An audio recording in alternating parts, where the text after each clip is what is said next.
everyone! Today is going to be my third time doing our 2025 baking challenge, and today we're actually doing two challenges.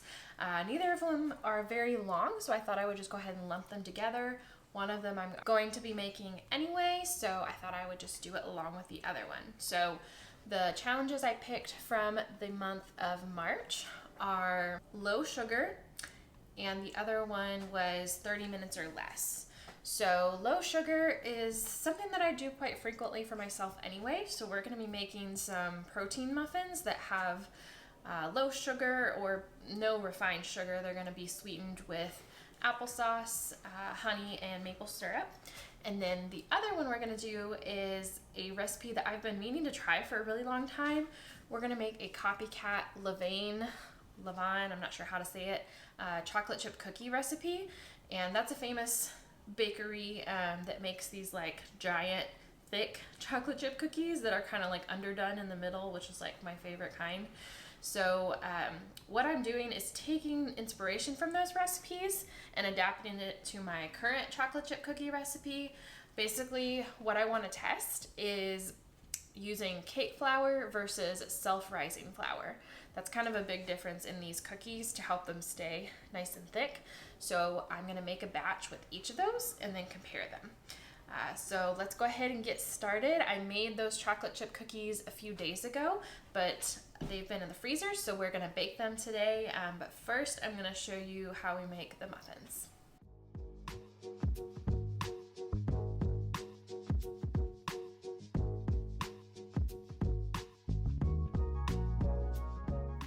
We'll start by adding the wet ingredients together. So we have a cup of unsweetened applesauce, half a cup of Greek yogurt, a quarter cup of honey or maple syrup. I did a little bit of both, and 2 eggs and 1 teaspoon of vanilla.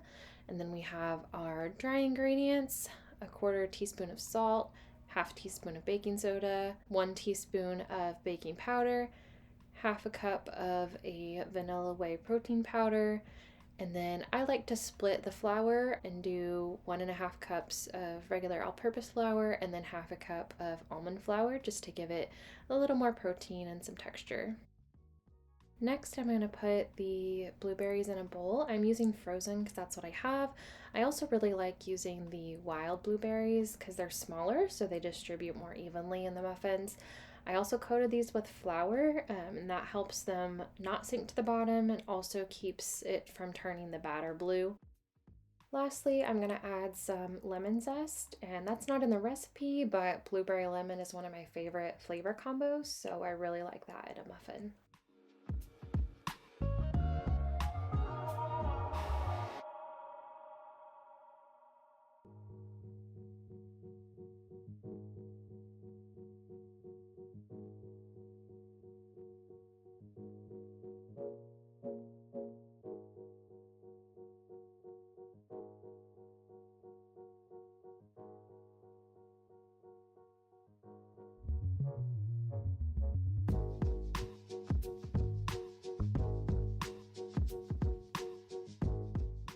These are going to get a sprinkle of some turbinado sugar just to give them a little sweetness and crunch on the top.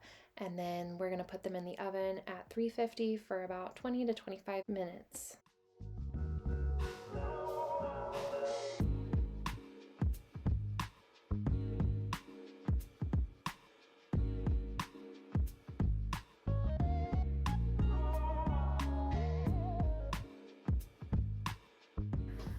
My goal for these cookies was to get both batches mixed under 30 minutes. I knew I wouldn't get them both baked, but I could at least do this part within the challenge of the 30 minutes. So this one, I have a chocolate chip cookie recipe that I've adjusted or adapted from the Nestle Toll House recipe. So that's what I'm using. All I'm doing is switching out the flour based on the other living cookie recipes I've seen. So we start with 1 cup or 2 sticks of unsalted butter softened, and then I like to use a full cup of brown sugar because I like that more caramely flavor, and then a half cup of granulated sugar, and we'll let that be until it's nice and creamy and lighter in color. And then we'll add 2 eggs and 1 teaspoon of vanilla, and continue to let that beat. Then we add 1 teaspoon of salt, a teaspoon of baking soda, and then for my cookies, I like to add about a tablespoon and a half of cornstarch. That's what really helps it be like a soft and tender cookie. If you want to think of like those soft batch brand cookies, that's kind of the texture that we're going for.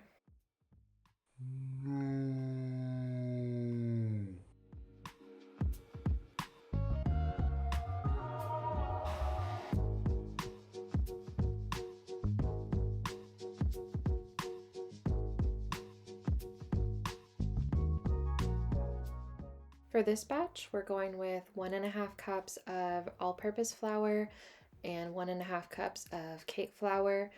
The typical like Nestle Toll House recipe has 2 1/4 cups of flour, and this one we're going for 3 total, so that's gonna make it a little bit more dense of a cookie.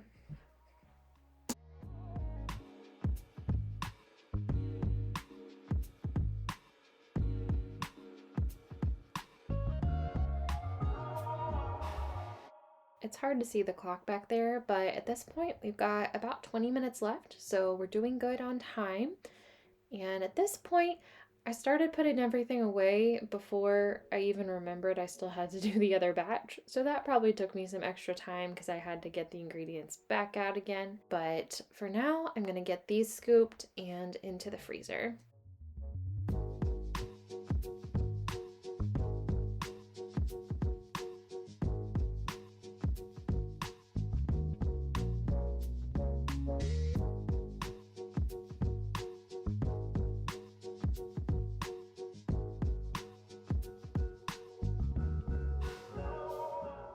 This recipe should make only 8 cookies, so you'll see me just kind of trying to even out the amounts of dough there, and then I'll write which flour it is on the parchment paper so I don't forget. Now we do everything again, exact same measurements, except this time we're gonna sub the cake flour for the self-rising flour. Self-rising flour is basically all-purpose flour except with a rising agent added. So most of them will have some baking powder and some salt already added to the flour. So technically you could make your own if it's something you don't have.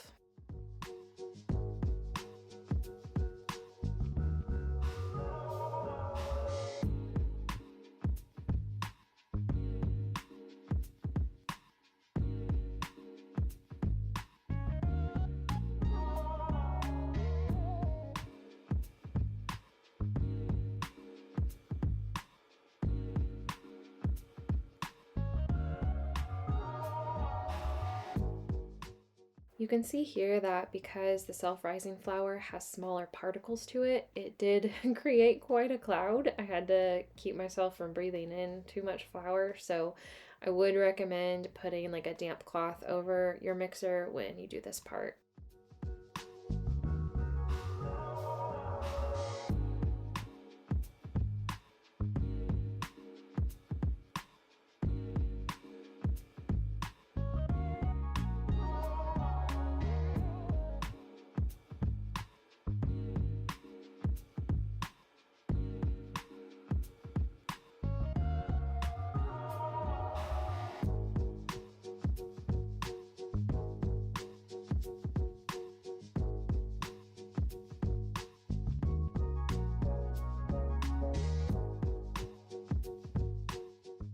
I finished just in time.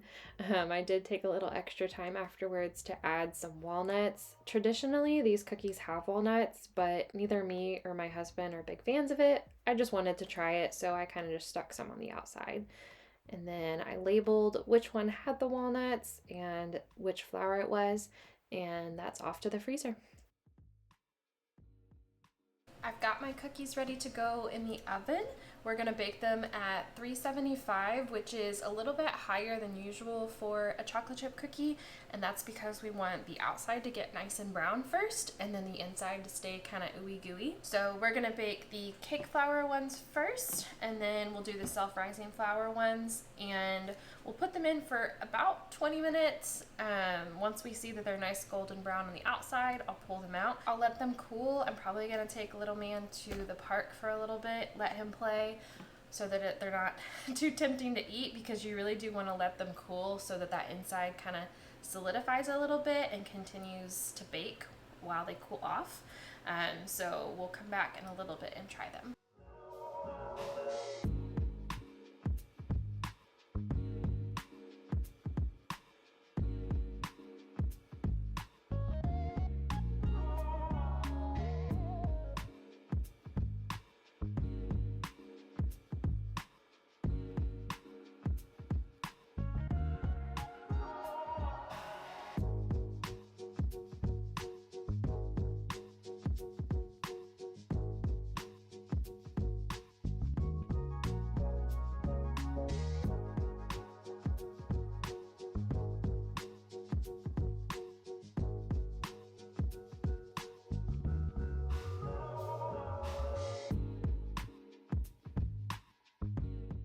While the cookies are baking, I'm going to go ahead and get the cooled muffins into some storage containers. Half I'll leave in the fridge for my breakfast this week, and then half I'll go ahead and put in the freezer to use for next week.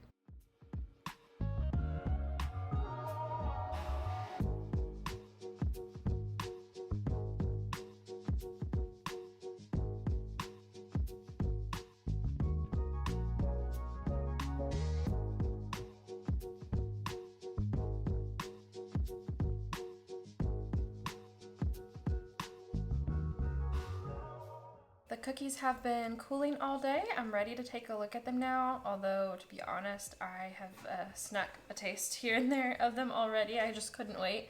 But these are the cake flour ones, so they kind of flattened out more than the other ones. They were both in the freezer for a couple days, and then I put them in the fridge a couple hours before I baked them. I had baked one that came straight out of the freezer just for myself, and that one did stay taller. So if I had done that, they probably would have been a little thicker, which is I think what I prefer. But future Christy here, pausing to tell you why I think that happened. When I did that first cookie, I remembered to use the trick that I got from a Delish YouTube video, so I'll link that below. But what they did was put a upside down sheet tray underneath the sheet they were cooking the cookies on. That dissipates the direct heat that the cookies are getting, so they bake more evenly all around and don't get so brown on the underside. So I think that's why these did not turn out quite as tall as that one. But anyway, back to the video. They turned out pretty good.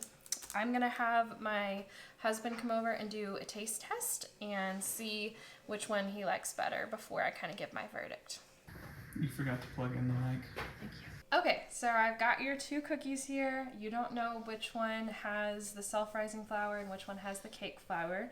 So I want you to kind of just break it in half and then give it a taste and tell me what you think. Okay. Yeah. That's the good stuff right there. I think you typically prefer like a traditional flatter cookie, don't you? I don't think I'm that picky. I just like cookies. You like whatever I bake? For Pretty the most much. Okay. All right. Yeah. I feel like I've had that variety of cookie before from a bakery. Yeah. These are some hefty boys. Boy with an eye. Yeah.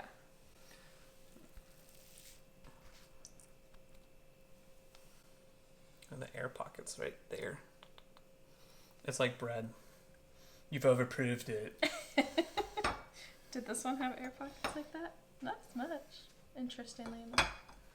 What do you think? That bite was really rich because I got like nothing but a lot of chocolate chip, yeah. Yeah. Or do you need a glass of milk? I might, honestly.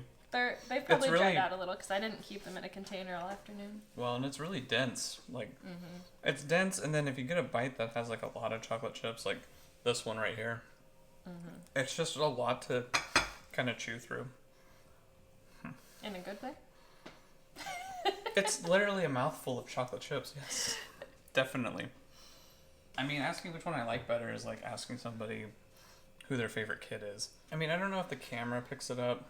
You can kind of see it right in the middle here. There's a little bit where it's just like just the tiniest bit underdone, which is like heaven on earth for me. Like, this is exactly how I want cookies to be. So like a little bit of squish, and like it kind of just squishes out instead of like crumbles apart. I think the flours have different baking times, maybe, because I pulled them out when they were about the same color, but these, I think, baked in the center more a little bit than these did. It's hard to tell. I don't know if the camera captures it, but there's like none of that undercooked middle part on whatever's on my right here. Yeah. And I think like whenever you squish it, it kind of just crumbles versus this one where it's a little bit more soft. These are bakery quality at home, which is why I'm fat. If I had to pick one though, it would be this one, just because straight down to the texture, I like the squishier cookie. I think especially with this thickness, it's just nice. It doesn't get too stodgy unless you get a giant mouthful of chocolate chips. But yeah, personally, I would go with the softer ones. Cool. These are the ones with cake flour, and these are the self-rising flour. And I think that's why these turned out taller, because they've got that rising agent in them. But I actually think I prefer these more because of that thickness, but I would have baked them like 3 minutes less and they'd be perfect. They're really good. Like, these remind me of the cookies that we've gotten at bakeries before. But yeah, maybe I'll do a mixture of cake flour and self-rising flour next time. That would be pretty good. Yeah. I mean, as soon as you said cake flour, it all made sense. Yeah. Because this is more cakey. That's kind of the adjective that I was looking for that whole time, is that the cake flour one, surprise, surprise, is more cakey. Yeah. Because the cake flour is cake flour because it has less protein in it, and so it doesn't develop as much gluten. Like, you want bread to be chewy. You want bread to be chewy, so you want more gluten in like pizza dough and bread and stuff. But in cake, you want it like soft and tender, so it's got less protein. But enjoy. That was our 2-for-1 challenge. Thank you so much for joining me, and I will see you for the next one.